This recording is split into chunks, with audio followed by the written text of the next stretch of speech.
দেখো আজকের আমি রান্না করব শিং মাছের ঝোল। মাছ দেখো এই যে ভাজতে দিয়ে দিয়েছি। আর এখানে দেখো কী দিয়ে করব, উচ্ছে আলু আর বেগুন কেটে নিয়েছি, এই দিয়ে রান্না করব জিরে আদা বেটে। আর ওখানে দেখো মশলা বাটাচ্ছি, হাত বাটা হয়েছে। মাছটা ভেজে তুলে নিই, দেখতে থাকো। আর তারপরে ভাতটা বসাবো ওই গ্যাসে। দেখো উচ্ছে আর আলুটা আগে দিয়ে লাল করে ভেজে নেব, বেগুনটা পরে দেবো। মশলা দেওয়ার আগে বেগুনটা দিয়ে একটু ভাজবো, কারণ নইলে বেগুনটা পুরো ঝেঁকে যাবে। আর এটাকে লাল করে ভাজবো।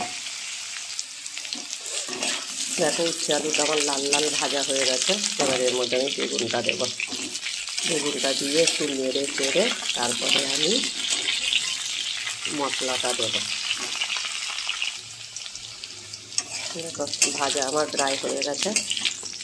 এবারে এর মধ্যে আমি মশলাটা দিয়ে দেবো। জিরে আদা বাটা, লঙ্কার গুঁড়ো, নুন হলুদ পরিমাণ মতন, আর টমেটো। এবারে এটাকে ভালো করে কষাতে হবে। আর এখানে দেখো ভাতের জল বসিয়ে দিয়েছি, জল ফুটছে, মানে ফুটবে আর একটু পরেই ভাতটা বসাবো। আর এখানে দেখো কী করবো, লাল শাক ভাজবো। এখনও কাটা হয়নি, কালকের ভেবেছিলাম কেটে রাখবো, কাটতে আর পারিনি, দেখি পরে কাটছি। দেখো মশলা ভাজা হয়ে গেছে, তেল ছেড়ে দিয়েছে, দেখছো। এবারে আমি ঝোলটা দেবো। আর এখানে দেখো ভাত আমার ফুটেছে, এবারে আমি ঝোলটা দেবো।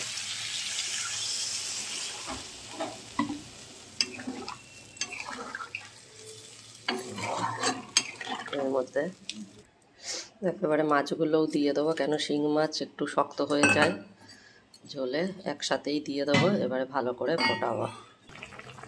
দেখো বন্ধুরা মাছের ঝোল ফুটছে, আর একটু পরেই আমি নামিয়ে ফেলবো মাছের ঝোলটা। আর এখানে দেখো ভাতও আমার প্রায় হয়ে গেছে।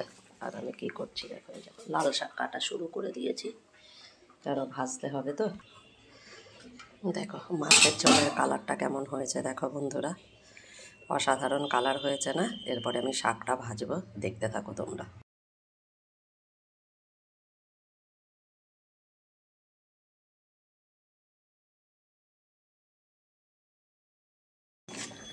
লাল শাক ভাজা হয়ে গেছে, বাদাম দিয়ে লাল শাক ভেজেছি, শুকনো লঙ্কা পেঁয়াজ ফোড়ন দিয়ে আর লাল শাকটা ভেজেছি।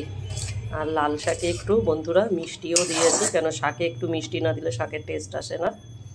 তাহলে আজকের ভিডিওটা তোমাদের কেমন লাগলো বন্ধুরা, লাইক কমেন্ট আর শেয়ার করো। Tata bye.